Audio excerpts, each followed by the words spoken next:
ഉത്തര മലബാറിൽ ഇനി തെയ്യക്കാലം. തുലാം 10 പിറന്നതോടെയാണ് തെയ്യാട്ടക്കാലത്തിന് തുടക്കമായത്.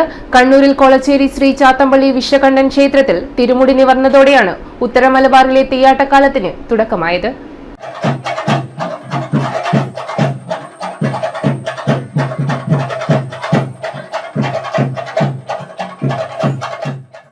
തുലാ 10 പിറന്നതോടെ കൊളച്ചേരി ചാത്തമ്പള്ളിക്കാവിൽ വിഷകണ്ഠനിറങ്ങി. ഇതോടെ വടക്കേ മലബാറിൽ തെയ്യക്കാലത്തിന് തുടക്കവുമായി.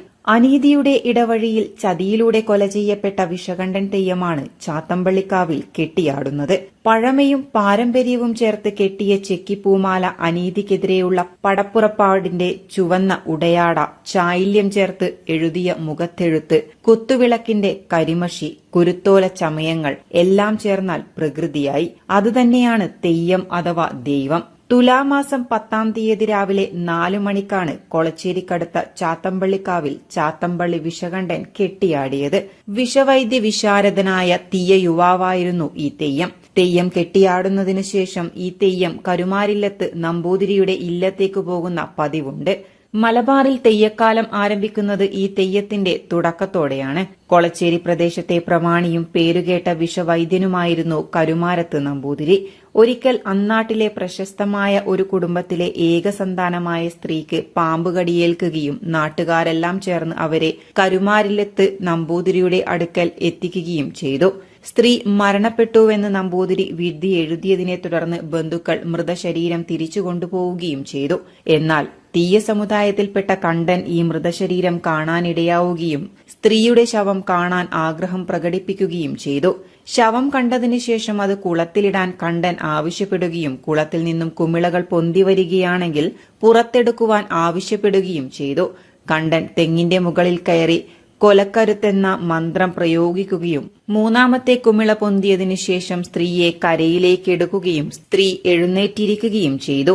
സ്ത്രീയുടെ ബന്ധുക്കൾ കണ്ഠന് പ്രതിഫലം നൽകിയെങ്കിലും കണ്ഠൻ അതൊന്നും സ്വീകരിക്കാത്തതിനെ തുടർന്ന് അവർ അവരുടെ ഇഷ്ടപ്രകാരം ഒരു പുതിയ വീട് കണ്ഠന് വേണ്ടി പണി കഴിപ്പിക്കുകയും അതിന്റെ ഗൃഹപ്രവേശന ദിവസം അത് കണ്ഠന് നൽകുകയും ചെയ്തു. ഈ വിവരമറിഞ്ഞ കരുമാരത്ത് നമ്പൂതിരി കണ്ഠനെ വിളിച്ചു വരുത്തുകയും കണ്ഠനെ ഇല്ലത്ത് നിന്ന് തിരികെ പോകും വഴി നമ്പൂതിരിയുടെ കിങ്കരന്മാർ കണ്ഠനെ അറവിലപ്പറമ്പിൽ വെച്ച് വെട്ടിക്കൊലപ്പെടുത്തുകയും ചെയ്തു.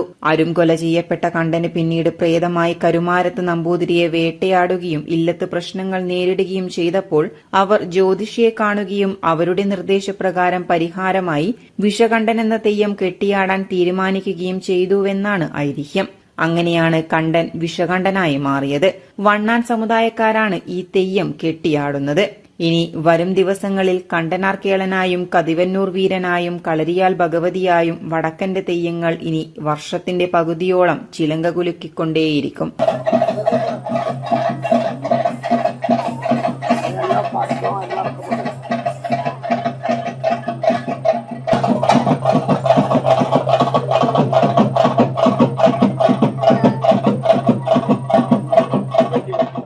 City news, Kannur.